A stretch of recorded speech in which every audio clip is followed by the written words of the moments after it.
Nama aku Angelica Jason, biasa dipanggilnya Angel. Hai Angel, Nama aku Mutia Clara Khalid, biasa dipanggil Mutia sih hai biasanya. Mutia.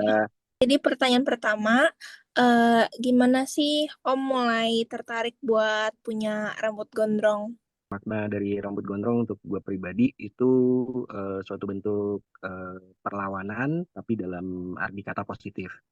Karena selama duduk di bangku sekolah, yang namanya gondrong itu tidak boleh dengan dasar atau dalih kerapian dan kesopanan. Makanya setelah selesai SMA, beranjak untuk kuliah, saya coba untuk itu tadi ya, mengambil sikap melawan nada kutip tadi, quote and quote tadi untuk gondrong. eh, Awalnya memilih gondrong itu tadi karena selama di bangku sekolah itu tidak bisa leluasa untuk gondrong, eh, sampai pernah kena razia juga terutama di SMP dan SMA, tapi di SMA malah lebih banyak kelotos karena kebetulan ikut salah satu ekskul yang memang mewajibkan untuk kelotos, jadi begitu kuliah di situ bisa dibilang kayak seperti balas dendam gitu karena gondrong itu tadi suatu bentuk perlawanan juga, pengen aja ngerasain gondrong tuh seperti apa sih gitu. Apalagi banyak beberapa aktor film, aktor laga dan beberapa pada zamannya saya mungkin ya itu banyak yang berambut gondrong. Dulu pertama kali tertarik punya rambut gondrong itu sebenarnya karena hobi main musik ya, hobi main musik terus punya band gitu. Kebetulan kiblatnya juga dulu grup band Bumerang pertama kali. Jadi kan mereka kebetulan personilnya gondrong semua gitu. Pengen aja gitu keren kayak mereka. Terus tapi nggak bisa gondrong karena masih sekolah. Nah, pas lulus sekolah coba mulai gondrongin dan sebenarnya pada saat coba untuk mulai gondrongin itu sempat gagal juga. Karena ada beberapa fase gondrong yang sulit banget dilewatin sama orang. Ya akhirnya dari masa ke masa itu, dari perjalanan gondrong itu, gue bisa memaknai itu bahwa gondrong adalah proses gitu. Karena untuk mencapai prosesnya rambut gondrong itu ternyata harus ngelewatin dulu masa-masa dibilang gondrong belum, pendek enggak. Itu ganggu banget di sini, di kuping gitu, di leher gini. Terus culunnya itu bukan main. Gondrong-gondrong yang baru mau tanggung gitu, mulai tumbuh itu, culunnya itu bukan main. Jadi olok-olokan, diceng-cengin. Tapi pas udah gondrong gini udah stop, berhenti semuanya. Nah, jadi gue mulai memaknai bahwa gondrong itu proses. Dan ini adalah gondrong gue yang ketiga sebenarnya. Dulu sempat kerja formal gitu, kantoran, rambut sempat rapi. Sekarang kebetulan cuma jadi dosen sama jadi lawyer doang. Dan nggak ada aturan bahwa nggak boleh gondrong, ya makanya gondrong gitu. Kalau saya sih boleh bilang itu prinsip ya. Gondrong itu prinsip. Ketika kita punya prinsip, ya maka itu harus harus dikuatkan gitu. Semacam gini.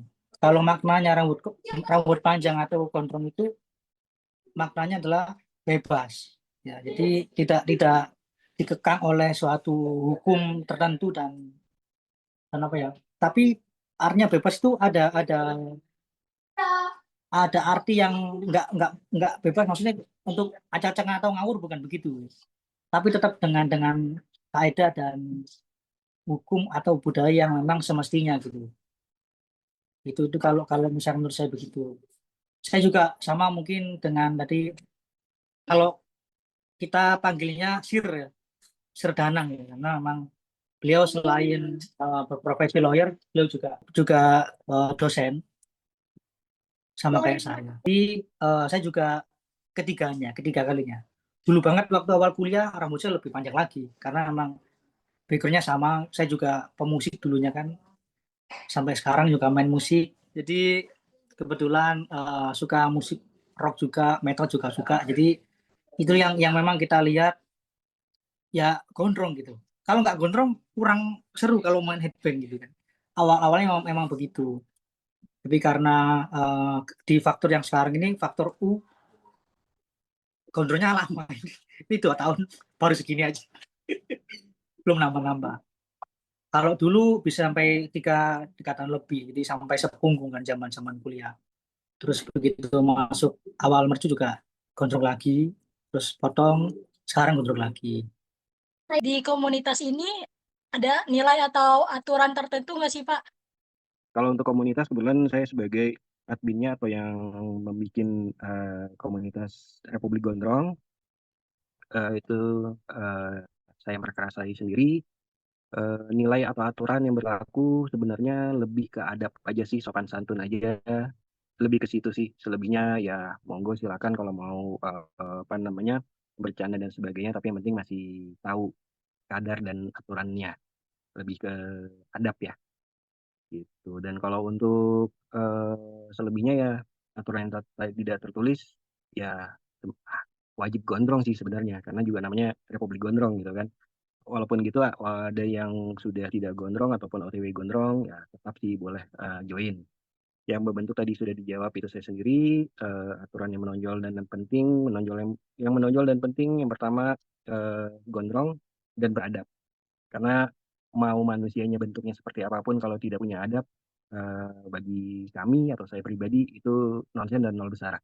Kemudian kalau bicara soal aturan, apakah ada aturan yang menonjol atau penting? Sebenarnya nggak ada sih. Pertanyaan tersebut justru bagi kami itu merupakan hal yang kontradiktif. Karena gondrong itu justru orang-orang yang sebenarnya tidak terikat atau terbebas dari aturan-aturan gitu.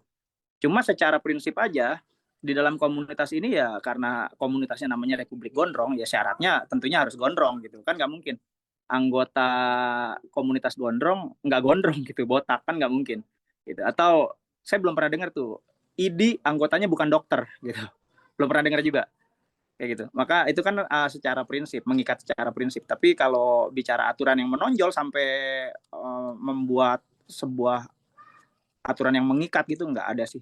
Itu justru kontradiktif dengan karakteristik orang-orang gondrong kalau menurut saya. Kearifan lokal dan sebagainya itu setahu saya sih seperti itu, bukan yang harus pengen ya gondrong tapi nggak ngawur gitu, nggak ngasal yang kriminal tuh pasti kita nggak ada yang begitu. Artinya memang tidak ada aturan yang tertulis atau seperti apa. Yang penting tetap norma kesopanan itu harus disesuaikan. Itu kalau dari saya. Jadi pertanyaan selanjutnya, apakah Om dan Mbak Wi pernah mengalami perubahan pandangan mengenai rambut gondrong setelah berdiskusi dengan orang lain? Alhamdulillah untuk sampai saat ini tidak. Kalaupun ada yang mengarahkan untuk beda pandangan, saya tetap sih masih berpegang teguh dengan pandangan saya. Apalagi izin ya, kalau seandainya diambil dari sedikit untuk agama. Kebetulan saya Muslim, panutan kami Nabi Muhammad itu juga pernah rambutnya gondrong, walaupun ada batasannya. Jadi saya tetap akan berpendirian bahwa gondrong itu hanya suatu style, bukan sifat. Jadi kalau ada yang orang yang kebetulan gondrong dan berbuat jahat, itu adalah sifatnya, bukan salahkan gondrongnya. Nggak ada sih sebenarnya. Jadi setelah berdiskusi dengan orang lain pun, sekalipun itu yang punya pendapat berbeda gitu, nggak ada sih. Kalau malah justru saat berdiskusi sama orang lain, karena gini loh, karena kita saat berkomunikasi kita menunjukkan sebuah kualitas gitu. Kita orang yang punya karya, gondrong itu, mereka justru malah lebih respect, dan ada beberapa yang setelah diskusi malah mereka juga justru jadi tertarik untuk gondrong gitu, untuk ikut gondrong. Tapi yang pasti kalau ada temen yang nyuruh untuk potong rambut atau tidak gondrong lagi, itu tandanya harus sudah mulai ganti temen. Kita diskusi, mereka makin yakin kalau mereka harus gondrong gitu kan.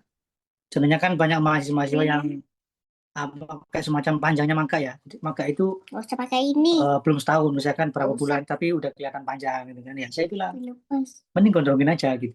Iya, ternyata mereka dapat support. Kalau saya pribadi dulu mungkin waktu ngajar di awal-awal kan waktu itu gondrong kan, kemudian disuruh potong rambut karena emang ya dosen awal lah, dosen ini kan supaya rapi. Jadi dalam hati sih memang nggak cocok, cuman karena memang mengikuti peraturan yang ada, ya saya potong rambut awalnya 2019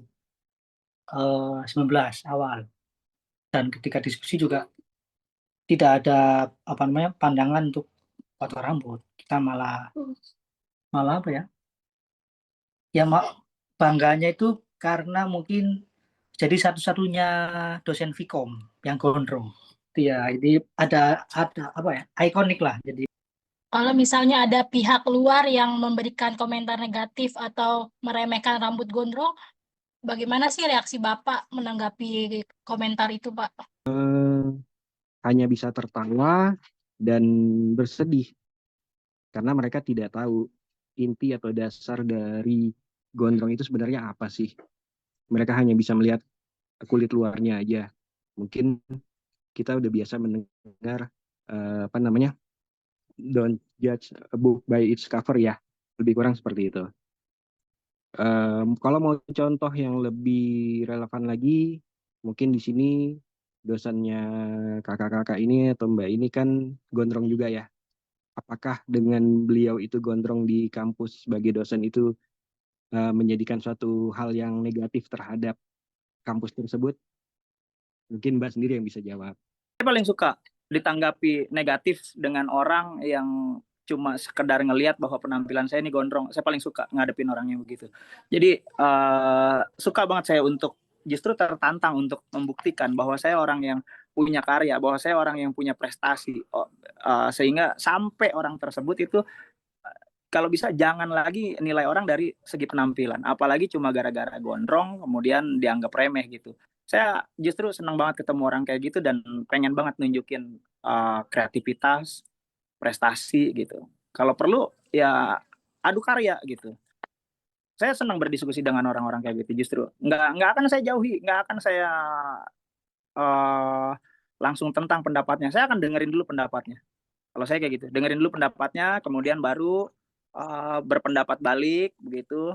Kemudian kalau emang dia mengeluarkan pendapat bahwa stigma gondrong itu bagi dia itu seperti apa gitu, negatifnya dalam sisi apa. Nah, saya akan membangun sebuah argumen yang akan mematahkan pendapatnya dia tersebut. Karena uh, mungkin saya nggak cuma berteori, karena seperti saya dan Pak Wi itu udah memberikan sebuah karya di bidang baik di bidang akademik, baik di bidang musik kayak gitu atau bidang-bidang lainnya yang kita kuasai gitu. Kita punya prestasi kok. Kayak gitu. Patahkan aja dengan prestasi kalau itu. Intinya itu. Ya memang sebenarnya ada juga beberapa rekan-rekan dosen yang bukan langsung ini ya, tapi misalnya kayak nyindir atau segala macam gitu kan. Kembali lagi kalau saya pribadi sih, saya bisa buktikan itu dengan karya. Jadi kenapa saya salah satu juga ngajar kalian ngajar fotografi atau nanti juga ketemu di mata kuliah produksi. Jadi itu yang bisa kita buktikan gitu. Jadi kita ada kelebihan. Kelebihannya apa ya? Salah satunya memang karya, bukan soal rambutnya kelebihan atau apa, bukan itu. Tapi bahasa-bahasa itulah yang memang bisa menjadikan atau membalas dengan positif. Memang kita Ada nggak sih Pak istilah, ungkapan atau kebiasaan dalam komunitas ini yang membuat Bapak merasa lebih dekat satu sama lain sama anggotanya, Pak? Ada beberapa jargon ya. Mungkin di sini saya lebih ngambil istilah jargon ya. Untuk jargon sendiri saya mengambil Hell Gondrong, kebetulan itu salah satunya. Kemudian yang kedua, Republik Gondrong itu tidak pernah meninggalkan brothernya. Artinya walaupun brothernya itu sudah memotong rambutnya, itu Republik Gondrong tidak pernah meninggalkannya. Dalam di sini adalah unfollow ya. Kalau memang Republik Gondrong sudah follow akun IG-nya, saya tidak akan pernah mau unfollow sampai kapanpun, karena begitu eratnya hubungan kegondrongan ini. Mungkin sebagai contoh tambahan di luar ini semua, kami ini gondrong ini tersebar dari Selindo ya, seluruh Indonesia, dari Aceh sampai Irian, dan ada juga yang dari luar juga. Dan kalau seandainya kami ini kopdar ataupun ketemuan walaupun belum pernah sama sekali, tapi rasa sense of belongingnya itu cukup tinggi. Contohnya saya dengan om-om yang dua ini, yang lawyer Indonesia ini namanya Om Danang, kalau yang satu lagi udah tahu ya. Nah, saya belum sama sekali belum pernah ketemu dengan mereka, sama beliau-beliau ini, hanya berdasarkan dari online saja, dari Instagram aja. Tapi di saat kami tiba-tiba ada suatu kegiatan yang harus mewajibkan untuk kopdar atau offline, nah di situ luar biasa rasa kebersamaannya itu. Begitu juga yang pernah saya alami dengan beberapa anggota gondrong lainnya, ada yang di Bekasi, ada yang di luar pulau juga. seperti itu. Kalau lagi manja-manjaan paling panggilnya Drong aja. Gimana Drong gitu. Itu sih panggilan-panggilan manja di antara kita aja sih kayak gitu. Sebenarnya kalau untuk kebiasaan gimana ya? Karena memang gini, kalau kita dalam satu komunitas dan itu hal yang sama kita lakukan itu seperti kita itu saling memiliki gitu, bahasanya begitu. Jadi kalau istilah sih tidak ada istilah pasti ya kalau di ini yang saya mengikuti dan ada kegiatan, kita ada ketemu berapa kali ya? 2 kali ketemu kayaknya. Lebih dekat. Ya karena memang kita satu memang sama-sama gondrong ya. Jadi itu yang mungkin kita menjadi lebih dekat secara emosional.